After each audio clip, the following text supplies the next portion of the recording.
Yeah, morning traders. Last week we saw the US dollar getting absolutely slammed. High beta FX went on a tear. It was really driven by interest rate markets and US interest rate markets pricing in a higher degree of cuts for next year. Those relative interest rate differentials really drive the US dollar lower. So in this week's video, we look at the data that you need to have on your radar and we look at interest rate markets. Take a look.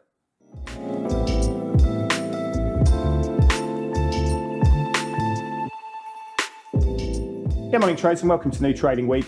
We're still watching the interest rate markets, and specifically that in the US, but relative interest rate differentials I think are so influential in what's happening in the markets at the moment, certainly against the US dollar, which had some very, very pronounced moves last week. We all became FX traders and we're all very much focused on what's happening in the US dollar.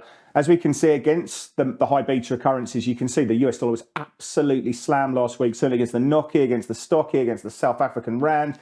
It was really the Canadian dollar, which was the underperformer relative to those high betas, but even that still gained against the US dollar. We saw gold trading up to 1963, the Dixie trading down to 1951 and 99.51. Of course, we saw some bullish breakouts coming through in the Nasdaq, in the US 500, ASX 200 had a good rally. European markets were strong, but certainly Asia and the Hang Seng obviously getting off to a nice start with the idea of what's happening in a weaker US dollar.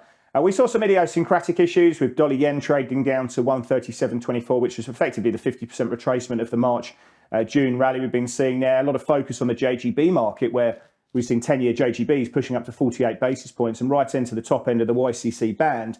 A lot of focus and conjecture, will they not, the Bank of Japan that is, look to tweak its YCC program in their meeting later this month, perhaps moving the band from 50 basis point cap to potentially even 75, maybe 1%. We'll have to see. But that could cause some ramifications and gyrations across global bond markets if we were to see that tweaked.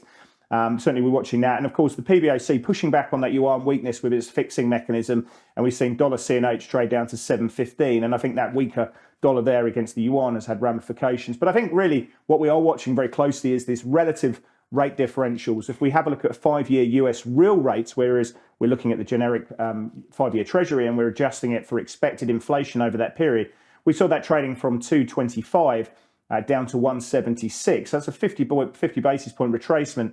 And at one stage that was really very influential in taking that US dollar down. So we're watching that very closely this week. And also really interesting, after the US CPI numbers, we've watched the level of rate cuts being priced in for 2024, where at one stage we got down to 164 basis points of cuts in the SOFR, which was the lowest in this cycle, though we sort of closed on Friday at 146.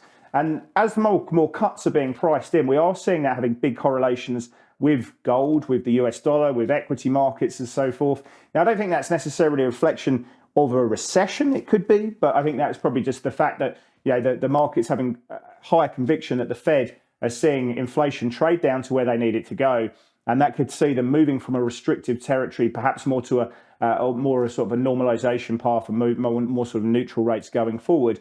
But I certainly think we're looking at those very closely. And of course, two-year rates dropped about 18 basis points. Now, what are we watching this week? If we have a look at interest rate pricing for the near term, not just what's happening in Z3, Z4 in the SOFR, but if we have a look at the 26th of July, we can see in US rates pricing in 23 basis points of hikes for that meeting there. So that's pretty much a done deal. This week, in terms of data, we do get US retail sales. Market's expecting for that to rise about 50 basis points. We've got splutterings of housing data coming through. And no real Fed speakers because we're on a blackout period. But the market's saying now we're probably going to get one more rate hike, or we're certainly going to get one more rate hike, and that's probably then done.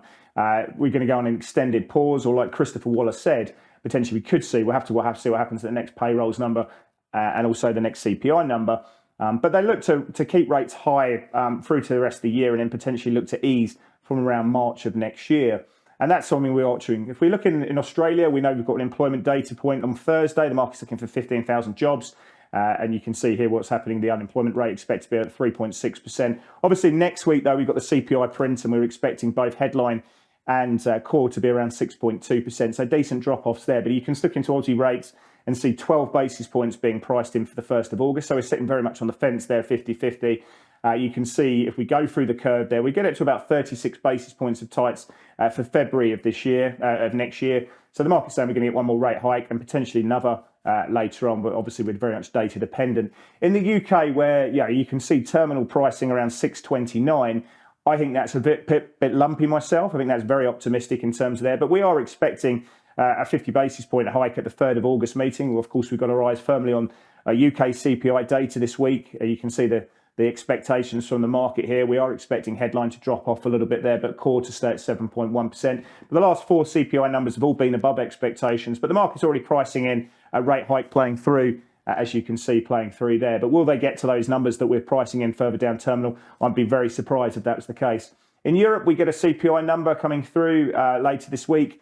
The market's expecting 24 basis points priced in for the 27th of July meeting, so that's pretty much a done deal there as well. Go out further out the curve, but we've got terminal price around 392 for December. Again, that feels around about on the money, perhaps a little bit lumpy there, something we are watching there. But we've also got CPI numbers in Canada, in New Zealand, and we've got in the session ahead GDP numbers from China. Again, that could influence what's happening in copper and Aussie dollar as well. But we are watching those US rates. I think those relative rate differentials really driving that US dollar. We'll have to see how that plays this week.